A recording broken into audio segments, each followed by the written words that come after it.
Good evening and welcome to News of the World. It's Monday, July 13th. Tonight we drift slowly across 28 countries, from Iceland to São Tomé and Príncipe.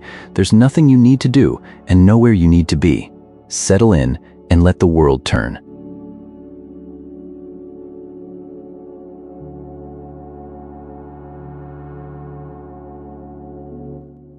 Iceland is erupting again, or rather, still. The newest of the new eruptions has sent lava across the landscape, and photographs from the scene capture that familiar sight. Molten rock splitting dark ground, glowing orange against the night. For a country built on fire, this is not a surprise. It is a reminder. Iceland sits where two tectonic plates pull apart, and the land itself is still being made. The rock beneath your feet there was once liquid, pushed up from deep inside the earth and cooled into the shapes that define the place. Basalt lava columns cool into hexagonal pillars across the island, geometric, deliberate-looking, as if someone planned them. The people who built Hallgrímskirkja, the great church in Reykjavik, understood this. It took 41 years to complete, and its concrete facade rises in stepped ridges meant to echo those very columns. The building mimics the rock the country is made of, so when lava flows again, as it has been doing these days, it is not a disruption of the landscape. It is the landscape doing what it has always done slowly, patiently over spans of time that make a human lifetime feel brief. If you are still with me, picture that glow on the horizon. The earth, still at work, still making the ground beneath us.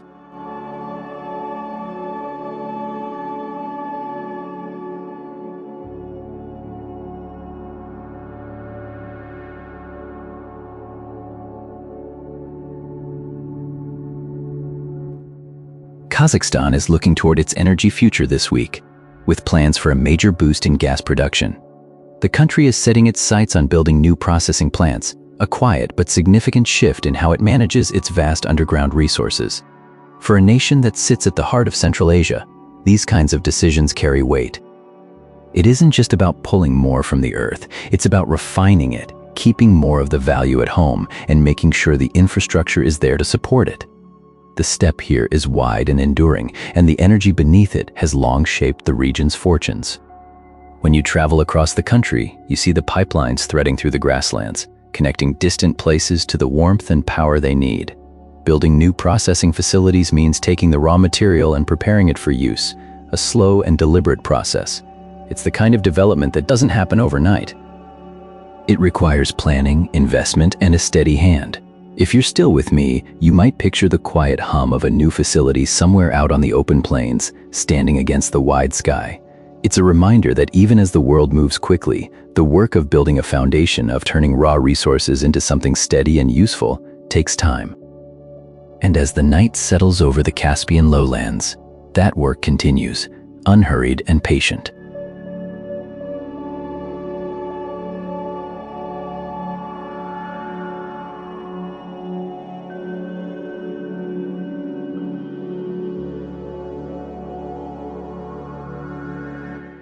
Norway's World Cup came to an end this week in a quarterfinal that will be remembered for a long time. They met England at Hard Rock Stadium, and for much of the match they looked every bit the equal of a tournament favorite. The score stood level through regulation, then stretched into extra time, where England's Jude Bellingham found a way through. Norway fell 2-1, but the moment people keep returning to isn't the final score. It's a question that hung over Bellingham's first goal, whether the ball struck a camera cable before crossing the line. Some called it Cablegate. The Guardian asked whether the goal should have been disallowed.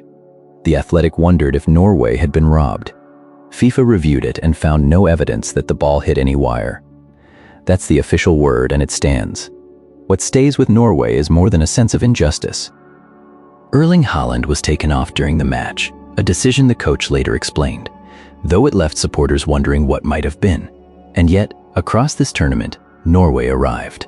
Haaland and his teammates came in as gifted players and leave recognized as superstars on the world stage.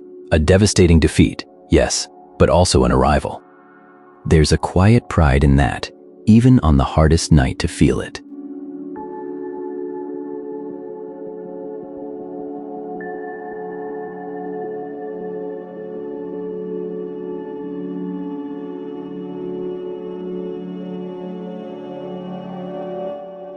Poland's Foreign Minister Radosław Sikorski has been speaking plainly about the country's security these days, and his message carries a certain kind of reassurance wrapped in caution.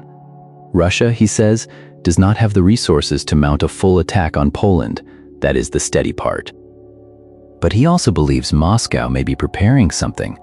Provocations, he calls them, the kind of trouble designed to unsettle rather than conquer. It's a distinction that matters in a country living along NATO's eastern edge, where the war in Ukraine is not abstract but close enough to feel. And these are complicated days for Poland in other ways too. A historical wound has reopened between Warsaw and Kyiv, memories of wartime massacres, questions of commemoration, and how the past should be honored without fracturing a present alliance. There's talk of arms aid being reconsidered, of old grief pressing against new necessity. It's the kind of tension that doesn't make for easy headlines but sits heavily in the rooms where decisions are made. And yet there are quieter images too. American and NATO soldiers joining townsfolk to celebrate Graduo Day, a small reminder that Poland does not stand alone in any of this. The provocations Sikorski warns of may come, or they may not. But the ground beneath Poland these days is watched and reinforced and held with a steady hand.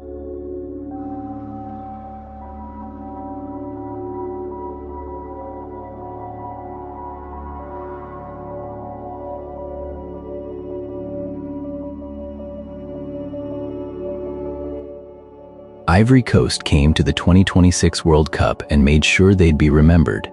They reached the round of 32, a milestone that, for a nation with their footballing history, carried its own quiet weight. One of their performances was called an upset, the kind that lights up a tournament and makes strangers far from home lean in a little closer. They met Norway in a match that finished 1-2, a narrow result that might have turned on a single moment. There was a meeting with Curaçao in Philadelphia, both sides knowing that knockout hopes hung in the balance, and somewhere in the draw stood France, always a formidable presence on this stage. What the scorelines don't quite capture is the way a team like Ivory Coast carries a country with it. Football here isn't just sport, it's the sound of radios in courtyards, of voices rising together in Abidjan when the ball finds the net. To reach the knockout rounds of a World Cup is to give those moments to a whole nation at once. They didn't lift the trophy, they were eliminated, as every team is except one, but they made the round of 32, and they did it with a performance people called an upset, which in football often just means the world underestimated you. Ivory Coast showed up, and the tournament was the better for it.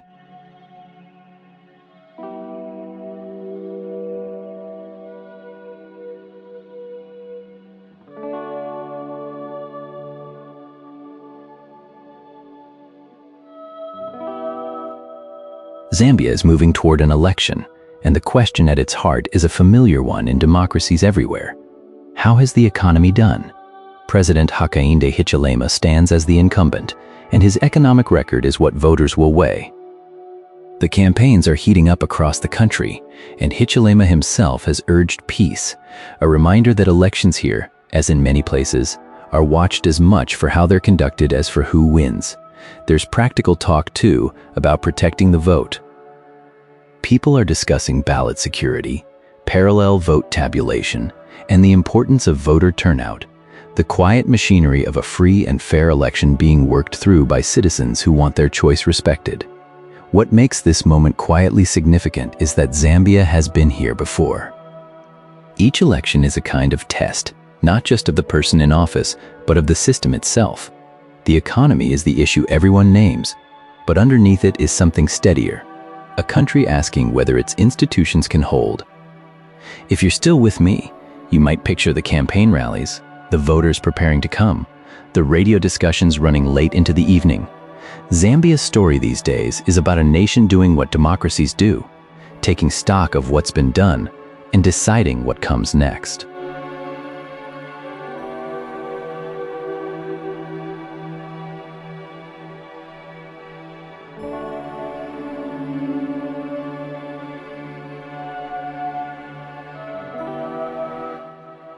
Albania is caught in a story that links its land to one of America's better-known political families. A luxury resort, backed by Jared Kushner, the son-in-law of former President Donald Trump, was planned for Albanian ground, Now the land deal behind it has come under serious question. Several news organizations, including Reuters and Al Jazeera, are reporting that the businessmen who sold the property may have forged the deeds. Nothing has been proven in court. But the allegations have added momentum to what protesters are calling Albania's Flamingo Revolution, a movement born of frustration over corruption and deals that feel out of reach for ordinary people. Albania has wrestled with questions of land and accountability before, but when international money meets disputed ground, something shifts. The people who actually live on that land, who have roots there, who know its seasons, often have the least say in what gets built and for whom. No court has ruled yet. The resort plans have not been halted, but the questions keep accumulating, and for many Albanians, this has become less about a single project and more about trust. Trust in the documents that say who owns what. Trust in the deals struck far from view, and trust in who gets to shape the future of the places they call home.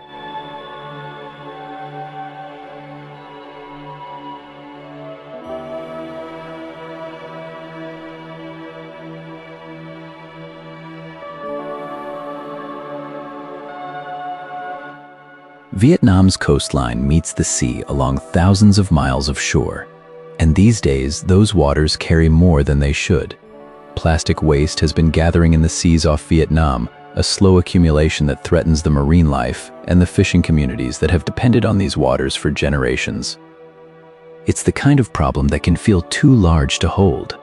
What's worth noticing is who's responding. People of faith have been stepping forward along the coast, finding in their traditions a call to care for the sea and all that lives in it. The headline from the National Catholic Reporter describes them as casting their nets for hope, and there's something deeply rooted in that image. Fishing isn't just an industry here, it's a way of understanding the world, the patience of waiting, the trust that the water will provide if you tend to it with care. The challenge is enormous. Plastic in the ocean doesn't respect borders or shorelines. But along Vietnam's coast, there are people who've decided that the answer isn't despair but action, grounded in belief and carried out with their hands. Maybe that's the part worth holding on to tonight. The idea that hope isn't a feeling but something you do quietly together along the water's edge.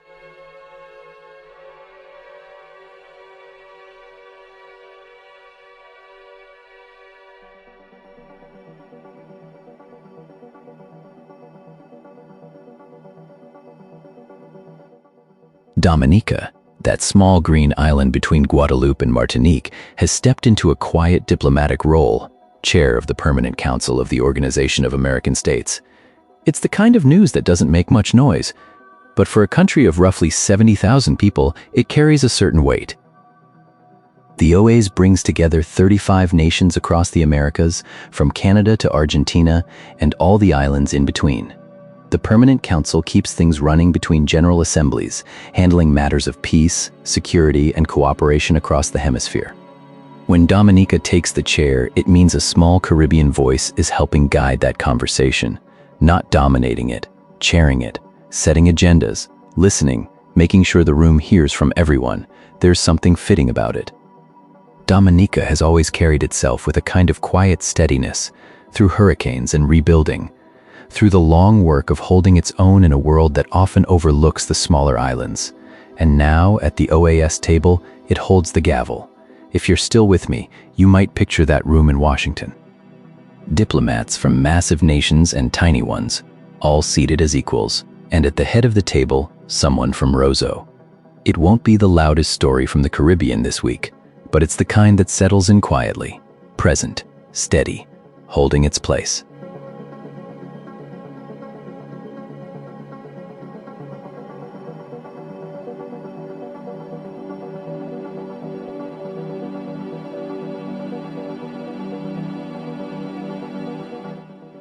Thailand knows its capital as a city that rarely sleeps, where Bangkok's nights are long and full of music and gathering.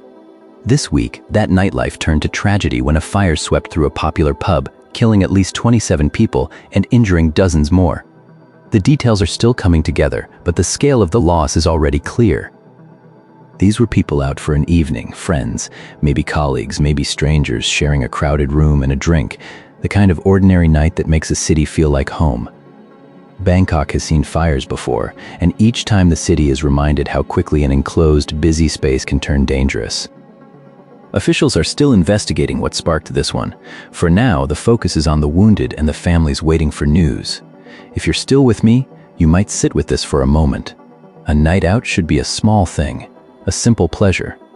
When it becomes something else entirely, the weight of it settles on a whole city.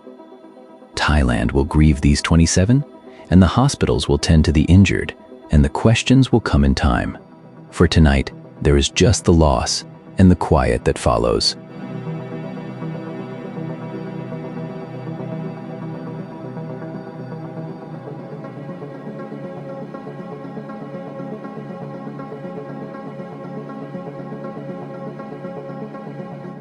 Syria has a parliament sitting again, not the one that met under Bashar al-Assad, but something new convened for the first time since his government fell. The details are still taking shape, but the image that reached us is striking enough on its own. Lawmakers gathered in a chamber that not long ago answered to one man, and among them were women in niqabs, women in Kurdish dress, a small, visible reminder that Syria has never been one simple thing. If you're still with me, hold that picture for a moment. A country that has known so much coercion, now trying to let its differences sit in the same room. We don't know yet what this parliament will do, or how much authority it will truly hold. Syria is still navigating the aftermath of a long and brutal chapter, and the road from here is anything but clear. There are families fleeing violence in the south, talks with Qatar, an American business forum on the horizon, fragments of a country reassembling itself in public. But this week, for a few hours, people who might once have been silenced or exiled sat down together and began, however cautiously, the work of representing a place they call home. Whatever comes next, that gathering happened, and for a country that has lost so much to silence, the simple act of sitting down together and speaking is not nothing.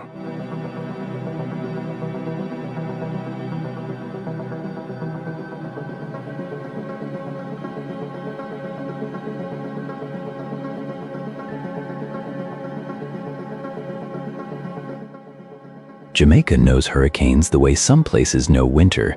They arrive with a season, and you learn to live alongside them.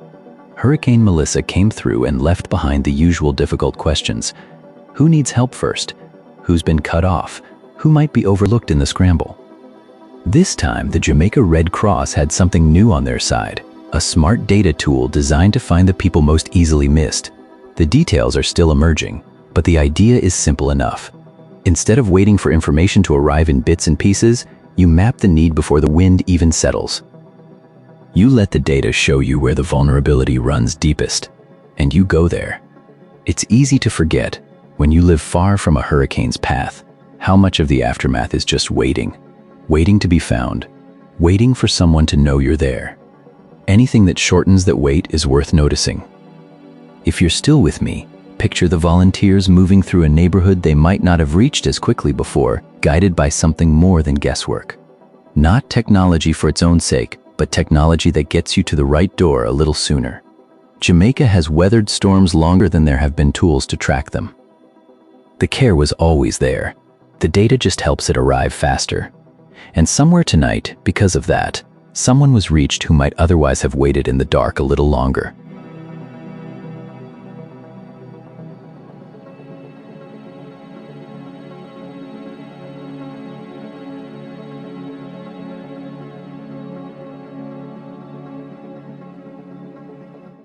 Lithuania sits on the Baltic coast, a small country with a long memory of empires passing through its waters.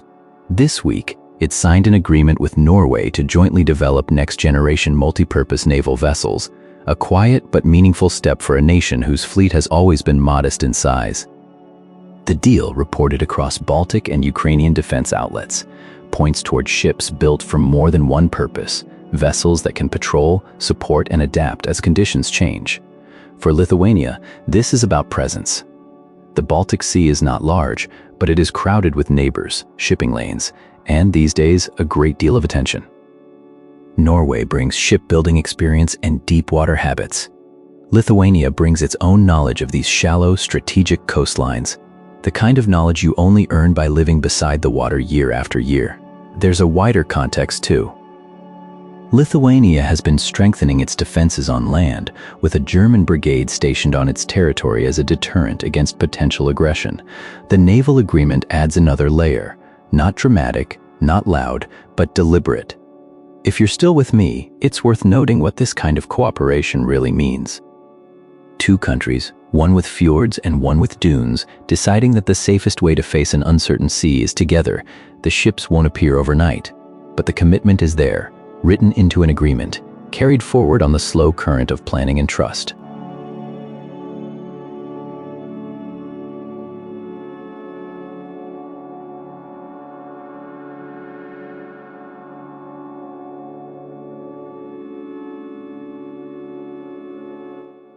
China's exports are showing signs of cooling these days after months of steady momentum.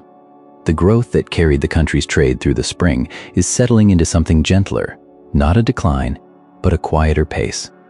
What's keeping things steady, though, is something you might not expect. Demand tied to artificial intelligence is holding firm beneath the surface, underpinning the overall picture even as other areas ease. It's a reminder that even when the broader numbers soften, there are currents underneath that follow their own rhythm.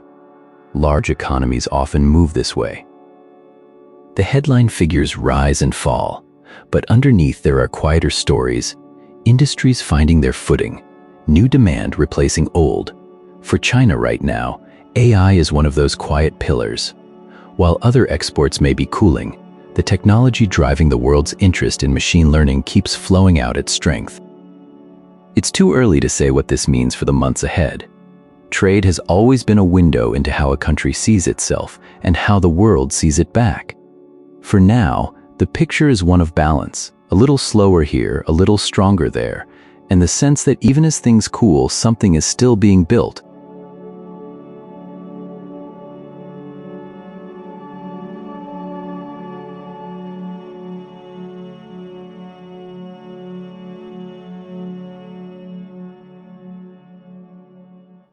The United States finds itself drawn deeper into a confrontation in the Strait of Hormuz, that narrow waterway between Iran and the Arabian Peninsula where so much of the world's oil and commerce passes through each day.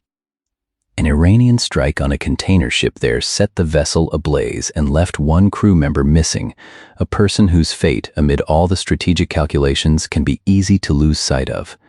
In response, the American military launched strikes against Iran, described as the heaviest in months. And Tehran, in turn, answered, not by striking back at American forces directly, but by launching attacks on neighboring Arab states across the Gulf. It's a pattern that carries its own grim logic. Each action met with a response, each response widening the circle of who gets caught in it. The Strait of Hormuz has long been one of those places where the world's tensions gather, a stretch of water vital enough that what happens there reaches well beyond its shores into shipping lanes and fuel prices and the quiet worries of people far away. For now, the exchanges continue, and those who live and work along these coastlines are left watching the horizon. If you're still with me, you might hold a thought for that missing crew member and for everyone in the Gulf hoping the noise overhead stays distant.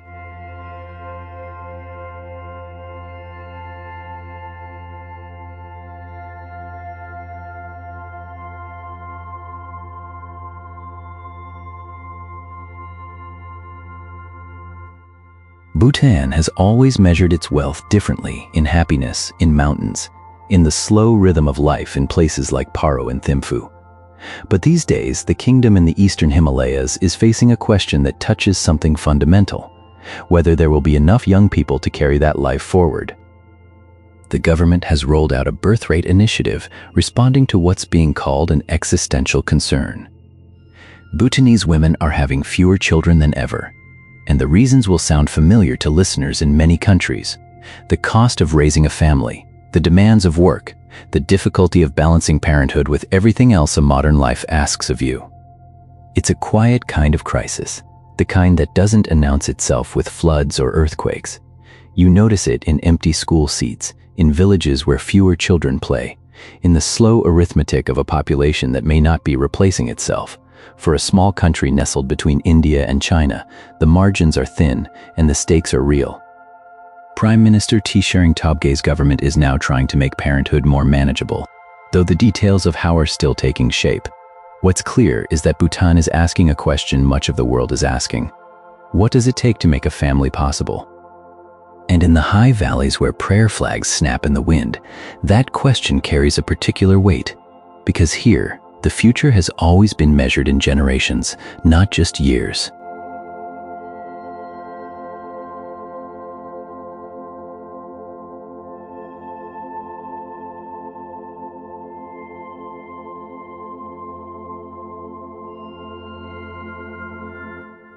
Sri Lanka has received a loan from the International Monetary Fund, a measure of support that arrives after a long and painful stretch for the island nation. The country has been working through one of the deepest economic crises in its modern history. Shortages of fuel, medicine, and everyday goods became part of daily life. Prices climbed sharply. Families adapted as best they could, and many did so with remarkable patience. An IMF loan is never a simple thing. It comes with conditions, with expectations, with a kind of structured discipline a country accepts in exchange for room to breathe. For Sri Lanka, it offers a path forward, not an easy one, but a path. And life, as it does, continues around the margins of all this. Visitors still speak of the warmth of the people, the quiet civility of daily interactions. The apparel industry, one of the country's key exports, is finding its footing again, though questions linger about where future demand will come from. There are other struggles that don't pause for economic reform. A dengue outbreak has infected tens of thousands, placing enormous strain on a public health system already stretched thin. Recovery, it turns out, isn't only about budgets and loan agreements, it's about people and the systems meant to protect them. Tonight, across Colombo and the towns beyond, there's a cautious sense that the hardest stretch may be passing. Not behind them yet, but passing.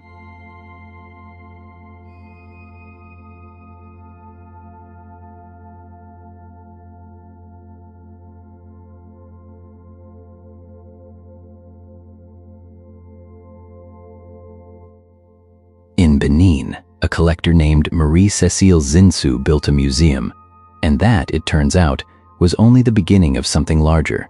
The details of what comes next are still unfolding, but the shape of the story is already worth holding. Here is a woman who looked at the art of a place and decided it deserved a home. Not a storage room or a private shelf, but a museum, walls and doorways and light falling on objects that carry the memory of a people. Benin, as listeners may know, sits in West Africa, narrow between Togo and Nigeria, with a coast that has seen centuries of trade and transformation. Its artistic heritage runs deep, through brass and wood and cloth, through kingdoms that remembered themselves in objects. So when someone builds a museum there, they're not just filling a building, they're joining a conversation that has been going on for a very long time.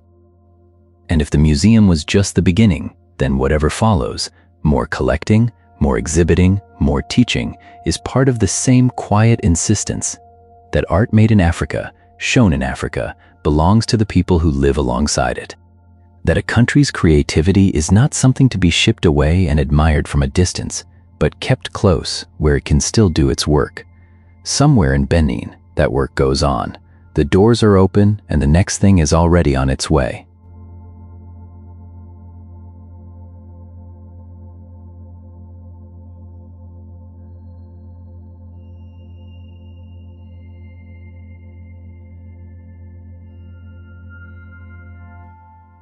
St. Kitts and Nevis sits at the center of a quiet conversation unfolding across the Eastern Caribbean. The heads of government of several participating island states have issued a joint statement regarding their citizenship by investment programs and their engagement with the European Union. If you're not familiar, these programs allow foreign investors to obtain citizenship in exchange for a significant financial contribution to the country. For small island nations, they've become a meaningful source of revenue, helping fund public services, infrastructure, and development. But they've also drawn scrutiny from larger partners, including the EU, who have raised questions about transparency and security. The statement from the Eastern Caribbean leaders signals a willingness to engage with those concerns rather than retreat from the conversation. It's a delicate balance for these nations, preserving a vital economic lifeline while addressing the legitimate worries of international partners. St. Kitts and Nevis was among the first in the region to establish such a program, So this dialogue carries particular weight here. There's a sense that these small states are speaking with one voice, not defensively but constructively, recognizing that their future depends on maintaining trust as much as attracting investment. And so the conversation continues, steady and deliberate, the way so much in this part of the world tends to unfold.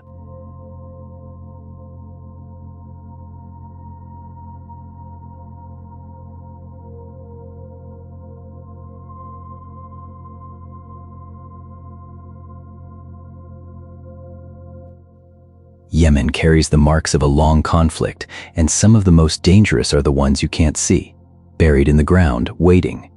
A Saudi demining project has reported clearing 1,293 explosive devices across the country.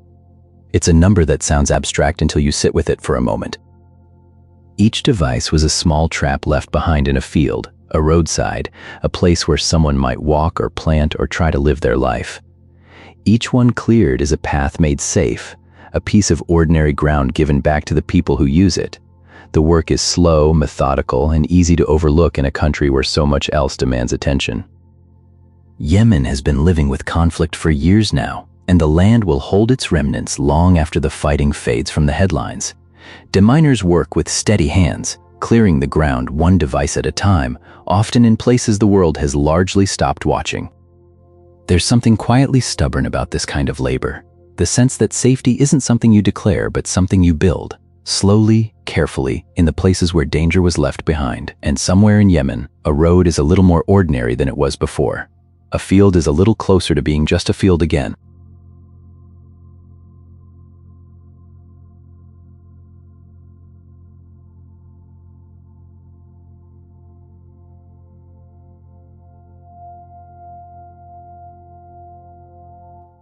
The United Arab Emirates has confirmed that missile threats detected this week were tracked outside the country's borders.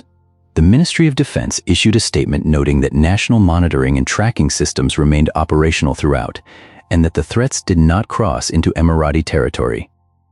This comes amid a wider escalation in the region. The United States has carried out strikes on Iran following attacks on shipping in the Strait of Hormuz, the narrow waterway through which a substantial share of the world's oil supply passes. Iran, in turn, has reportedly launched attacks against several Gulf states, including Qatar and Bahrain, with explosions heard in Doha. For the UAE, the immediate danger appears to have passed at arm's length. Authorities had warned the public of a possible incoming missile and drone attack, but the Defense Ministry's assessment is that the threats stayed beyond the borders. It's a reminder of how closely intertwined these Gulf nations are. What touches one sends ripples through all of them. And the Strait of Hormuz is never far from anyone's mind here. The Emirates have been quietly strengthening their defenses, including reported talks with India to acquire high-speed BrahMos cruise missiles, driven by concerns about Iran.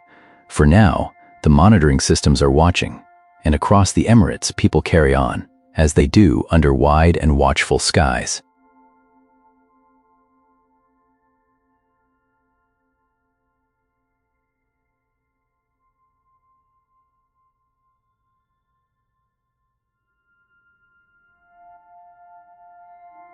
Somalia knows what the river can do. In the south, the land that feeds so many people depends on the seasons behaving gently, and forecasters are watching the months ahead with real concern. A food security outlook covering June through January warns that multiple areas across the south could face famine if flooding turns extreme.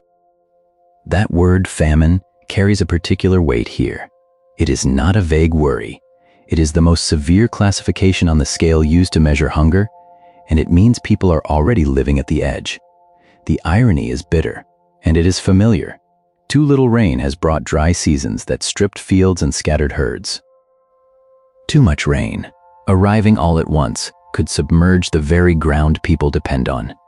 Between drought and flood, there is a narrow window where life simply continues, and that window is what everyone is hoping to hold.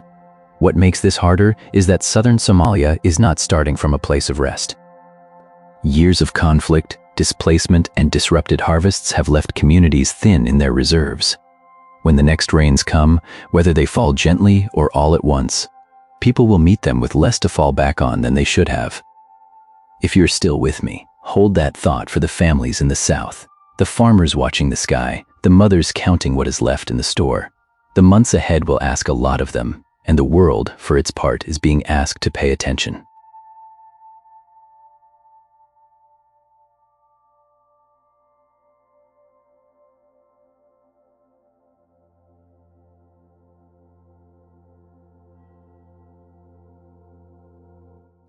Malaysia has been watching the state of Johor, down at the southern tip of the peninsula, where the land almost reaches Singapore. A state election there has produced a result that's being felt well beyond Johor's borders. The Prime Minister's coalition was dealt a sharp defeat, and notably, not by the opposition in the usual sense, but by a party that's supposed to be its own partner. That's the detail that matters. In Malaysia's coalition politics, allies aren't always friends. Parties that share power at the federal level often compete fiercely at the state level, where local reputations and old loyalties count for more than national agreements.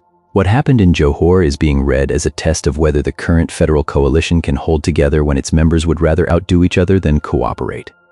It's not a crisis, exactly, but it is a strain, the kind that surfaces quietly in meetings and hallway conversations and then shows up in the next vote. For people in Johor, the result may simply reflect what they want from their state government: better jobs, steadier infrastructure, attention to everyday concerns. For the rest of Malaysia, it's a signal that the balance at the top is still being negotiated. These things take time to settle, and if you're still with me, that's worth holding in mind, that not every political earthquake is loud. Some of them arrive as a single state result, and then the country waits to see what shifts.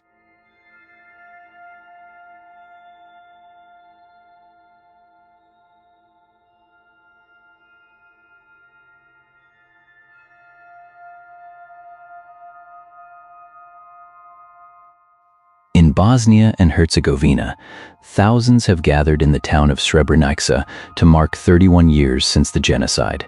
They came to the memorial where the dead are buried, more than 8,000 men and boys, killed in the summer of 1995 during the Bosnian War. Srebrenica had been declared a safe area under United Nations protection. The protection did not hold. The gathering each year is part mourning, part witness. Families return to remember those they lost. And there is the slow, patient work of identification. Remains still being found, still being matched to names, still being given a grave. 31 years is a long time. Long enough for a new generation to grow up knowing this story only from what they are told. The people who come to Srebrenica each July are making sure the telling does not stop. They stand where the worst happened, and they say the names.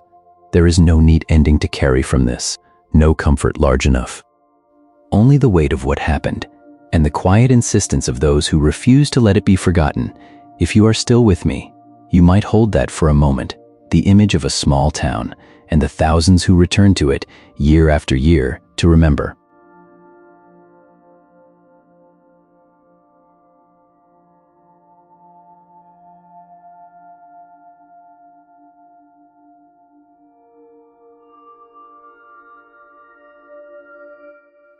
Denmark finds itself answering a question it thought had been set aside, one that reaches north to the ice and rock of Greenland. At the NATO summit, the American president has reiterated his view that Greenland should come under United States control rather than Danish administration. It is a statement that carries particular weight in Copenhagen, where Greenland is understood not as a distant possession, but as an autonomous territory within the Kingdom of Denmark, a place with its own government, its own people, and its own long path towards self-determination. This is not the first time the idea has surfaced. It was raised before and met then with quiet, firm resistance from Danish officials and from Greenlanders themselves. What gives it fresh resonance is the setting, an alliance summit meant to reaffirm shared commitments and the persistence of the claim.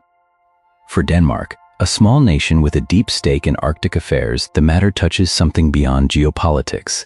It concerns a relationship carefully built over decades, one in which Greenland has moved steadily toward greater autonomy. Any conversation about the island's future properly involves Nuuk as much as Copenhagen, and Greenland's own leaders have made clear they are not a territory to be acquired. There is no sign that Denmark's position has shifted. It has consistently framed Greenland's status as settled, not open to negotiation.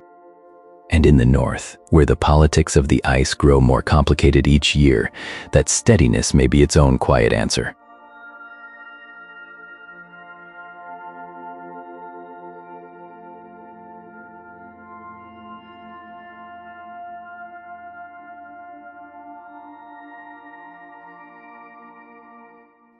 Mauritius has spent more than 40 years quietly undoing a mistake, clearing invasive rats, cats, and goats from its offshore islands. It's easy to forget when you picture Mauritius that the main island is just one piece of a scattered archipelago. Ringing it are smaller islets, some barely more than rock and scrub, each with its own thin soil and its own particular creatures. For centuries, ships stopped at these places and left behind passengers that were never invited. Rats from the hulls, cats that wandered, goats set loose to graze. They found islands full of birds and reptiles that had evolved without ever learning to fear a predator. What followed was predictable, and for a long time it seemed irreversible. But somewhere along the way, Mauritius decided to try. Conservation teams began the slow, unglamorous work of trapping, removing, monitoring, island by island. Year after year, the details are thin, but the shape of the story is clear. More than 4 decades of patience, carried forward by people who may never see the full result of what they started. And where that work has taken hold, the islands have a chance to answer. Birds that nest on the ground can find safe ground again. Native plants can find room. An island can slowly become something it once was. It's not a loud story, but it's one worth carrying into the night.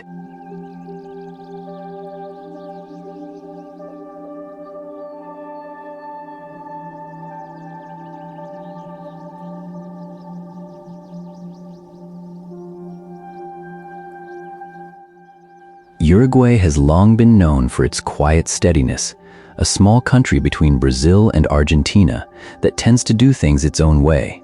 These days, that steadiness may extend beneath the ocean. Energy companies have been mapping Uruguay's offshore waters, and early signs suggest the sedimentary basins out there could hold remarkable amounts of oil, perhaps even more than Vaca Muerta, the vast shale formation across the river in Argentina that has reshaped South America's energy picture. That comparison is worth pausing on. Vaca Muerta is one of the largest unconventional oil and gas reserves in the world.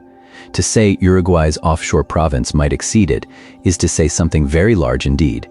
But these are still early days. The work beneath the sea is slow, measured in years and deep-water drilling campaigns, not announcements. Nothing flows yet, and the full picture will take time to draw. For a country of roughly 3.5 million people sitting on the quiet southeastern shoulder of the continent, the possibility alone changes the conversation. Uruguay already runs on nearly entirely renewable electricity, wind, solar, and hydro. Any oil found offshore would likely be for export, not for keeping the lights on at home. So the story here isn't urgency, it's potential, the kind that sits quietly under dark water, waiting to be understood.